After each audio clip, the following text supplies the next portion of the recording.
James Lee. I have no English. I have no English. James Lee.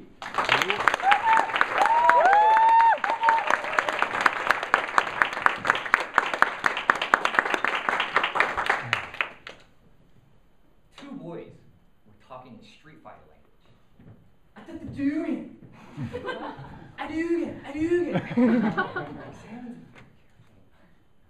Yoga fire. They looked at me, they looked at each other. They started running away as if they saw some crazy person.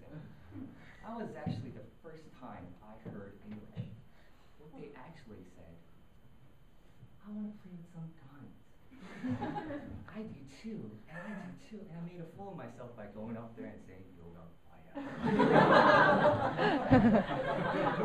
Now, you guys are laughing now, but to a little boy, that was so embarrassing and so shameful that to me, it made such a big impact on my life that I wanted to learn how to become a master of international communication.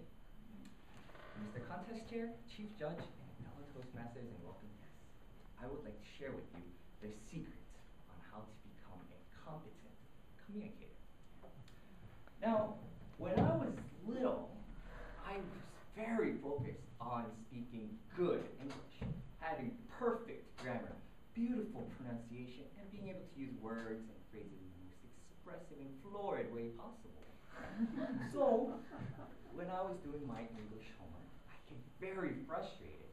My dad would walk into the room and look down at me and say,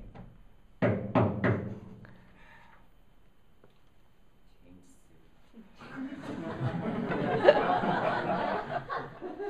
I put my pen down, look at him straight in the eyes, Dad, James.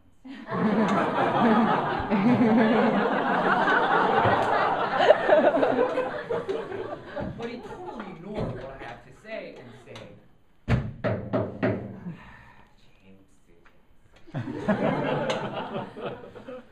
Did you do your 숙제, your 엄마 told you to do? I said to my dad, Dad, 숙제 is homework, 엄마 is mom, please use proper English. While I was saying that, I found that to be quite funny. So when I went to school the next day, I go up to a Korean friend of mine and said, yo, did you do your 숙제, your 엄마 told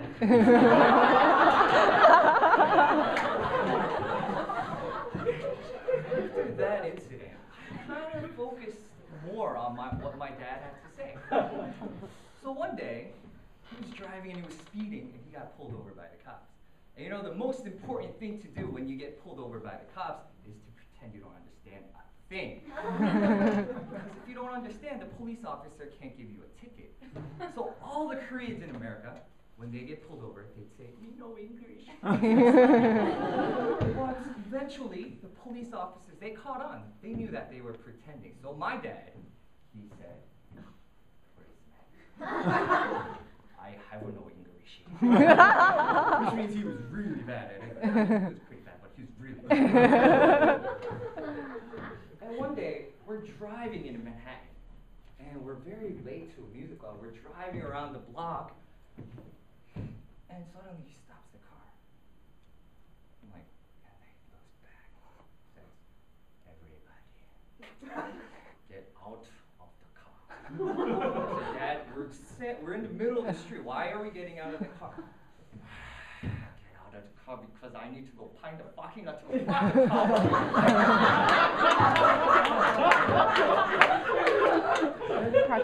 Okay, do whatever you want with the car, and I'm gonna. So our entire family, we get out of the car as quickly as possible. So my dad was very effective in getting the message across.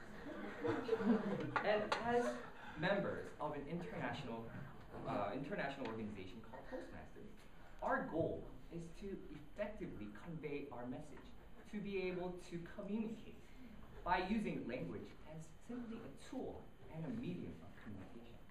Not to focus on being grammatically correct, not to focus on having amazing pronunciation, but standing there and, like my dad, being very confident and firm so that whatever you want to say resonates with your eyes and with your hearts.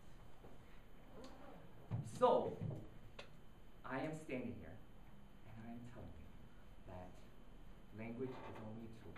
So let us communicate with our hearts and with our eyes. And let me sum this up with this story.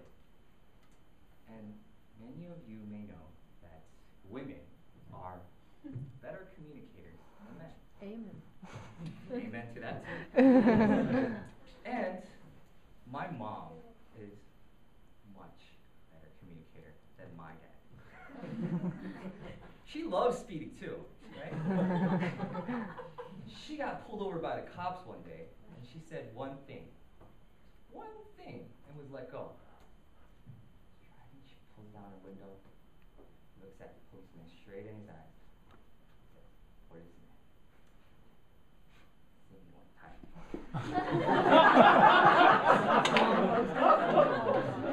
She just tried to say, "한 번만 봐주세요," which she was giving me a break. The contest chair, chief judge, and everybody in this room, if I made any mistake, please see me one time.